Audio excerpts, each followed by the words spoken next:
আসসালামু আলাইকুম। এটিএন বাংলা সংবাদে সবাইকে স্বাগত জানাচ্ছি। আমি মমরিনাজ মমি। পাচার হওয়া অর্থ ফেরত আনতে যুক্তরাষ্ট্রের সাথে আলোচনা হয়েছে বলে জানিয়েছেন অর্থ উপদেষ্টা ডক্টর সালেউদ্দিন আহমেদ। রাষ্ট্রীয় অতিথি ভবন পদ্মায় সকালে মার্কিন প্রতিনিধি দলের সাথে বৈঠকের পর তিনি একথা জানান। এ সময় উপদেষ্টা বলেন, আর্থিক খাতে সংস্কার এবং উন্নয়নের যুক্তরাষ্ট্র $200 মিলিয়ন সহযোগিতা দেবে। এছাড়াও কর ব্যবস্থাপনা এবং পাচার করা অর্থ দেশে ফিরিয়ে আনতে যুক্তরাষ্ট্র কিভাবে সহযোগিতা করতে পারে সেসব বিষয়ে আলোচনা হয়েছে বলেও জানান তিনি।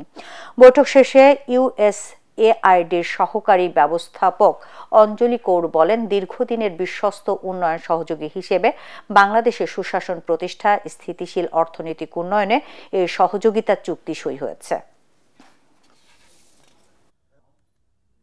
ডাইভার্সিফিকেশন এবং এক্সপোর্ট বা আমাদের বাণিজ্য ব্যাপার অন্যান্য কারিগরি সহায়তা বা বাজার এক্সপ্লোর করার এই সমস্ত আলোচনা হয়েছে। ওরা বলেছে আমরা ডেফিনিট কর্ম পরিকল্পনা নিয়ে আমরা এগুলো তারা এবারে সহযোগিতা করার আশ্বাস দিয়েছে। ট্রান্সপারেন্সি ইন্টারন্যাশনাল বাংলাদেশ টিআইবির নির্বাহী পরিচালক ডক্টর ইফতেখারুজ্জামান অভিযোগ করেছেন, গত 15-16 বছরে আওয়ামী লীগ দুর্নীতিকে সুরক্ষার জন্য রাজনৈতিক কাঠামো তৈরি করেছিল, ধ্বংস করেছে সকল প্রতিষ্ঠান। আন্তর্জাতিক গণতন্ত্র দিবস উপলক্ষে রাজধানীর ধানমন্ডিতে আয়োজিত অনুষ্ঠানে তিনি বলেন, বৈষম্য বিরোধী ছাত্র আন্দোলনে স্বৈরাচার সরকারের পতন হয়েছে। তরুণদের হাত ধরে বৈষম্যহীন বাংলাদেশ গড়ার আশাবাদ জানান ডক্টর ইফতেখারুজ্জামান। এ সময় বৈষম্য বিরোধী ছাত্র আন্দোলনের কেন্দ্রীয় সমন্বয়ক আরিফ হোসেন বলেন, তাদের আন্দোলনকে বিতর্কিত করতে এখনো নানা ষড়যন্ত্র চলছে। প্রচলিত ব্যবস্থাকে ধ্বংস করে জনপ্রশাসনকে জনগণের সেবক হিসেবে গড়ে তুলতে চান তারা।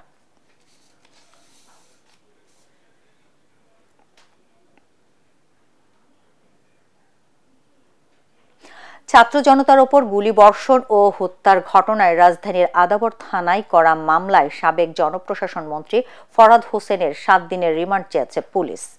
রাজধানীর আদাবর থানায় গার্মেন্টস কর্মী রুবেল হত্যা মামলায় তার 7 দিনের রিমান্ড চেয়ে আবেদন করেছে পুলিশ।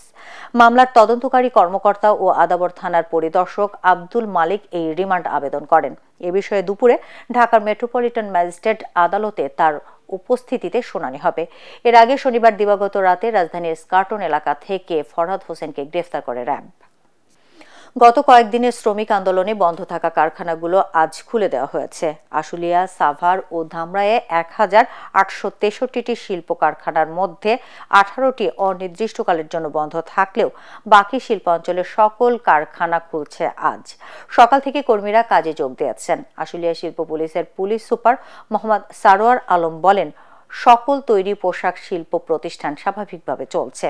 এদিকে শ্রম ও কর্মসংস্থান অধিদপ্তর সহ সংশ্লিষ্ট মন্ত্রণালয়ের কর্মকর্তাদের আশুলিয়ার তৈরি পোশাক কারখানা পরিদর্শনে আসার কথা রয়েছে। অপরদিকে বিভিন্ন দাবি দাওয়া নিয়ে বহিরাগত ও উচ্ছৃঙ্খল শ্রমিকদের সাথে বিভিন্ন কারখানায় হামলা, ভাঙচুর, লুটপাট ও মারধরের ঘটনায় আশুলিয়া থানায় অর্ধ ডজন মামলা হয়েছে। পরিস্থিতি নিয়ন্ত্রণে এলাকায় মোতায়েন রয়েছে আইন শৃঙ্খলা রক্ষাকারী বাহিনী। দর্শক, পরবর্তী সংবাদ দেখার আমন্ত্রণ জানিয়ে এখনকার মতো শেষ করছি। এটিএন বাংলা সংবাদ ইউটিউবে দেখতে ব্রাউজ করুন youtube/ATN Bangla News। ধন্যবাদ সবাইকে।